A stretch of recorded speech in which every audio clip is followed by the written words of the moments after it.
Sampurasun, wilujeng enjing pamirsa dina acara Sunda TV nyuguhkeun informasi ki Sunda keur balarea. Dibarengan ku sim kuring pun Karnimita Siti Jahrani. Sim kuring baris nyerengan pamirsa salami 3 menit kapayun. Edisi Sabtu kaping 20 Februari 2021. Pamirsa nyanggakeun iber salengkepna.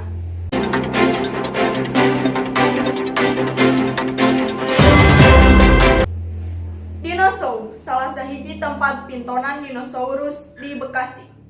Ayeuna jadi pangjugjugan balarea kaasup pangjugjugan pikeun ngabuburit. Di ieu tempat nu ngadongdona meunang pangaweureuh anu mundel ngeunaan dinosaurus.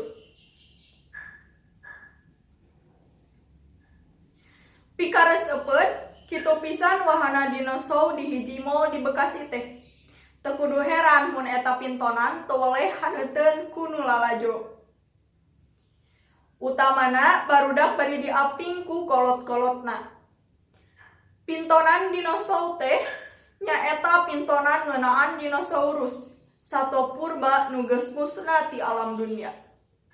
Pintonanana daria pisan sajabati lantaran wangun dinosaurusna meh sarimbang jeung aslina. Oge lantaran dirojong ku sound efek nu ngatakhokeun. Seli jeung Risma, warga Bekasi ngaku lalajo dinosaurus teh resep kacida. Pangna kitu teh dumeh dinosaurusna teu beda ti gambarana nu aya dina sawatara film.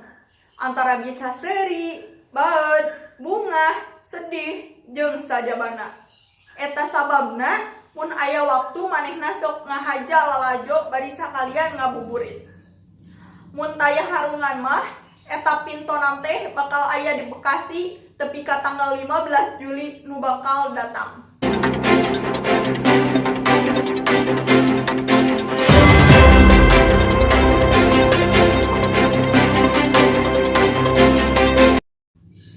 Pamirsa, mun sakitu anu kapihatur program TV Sunda dinten ayeuna.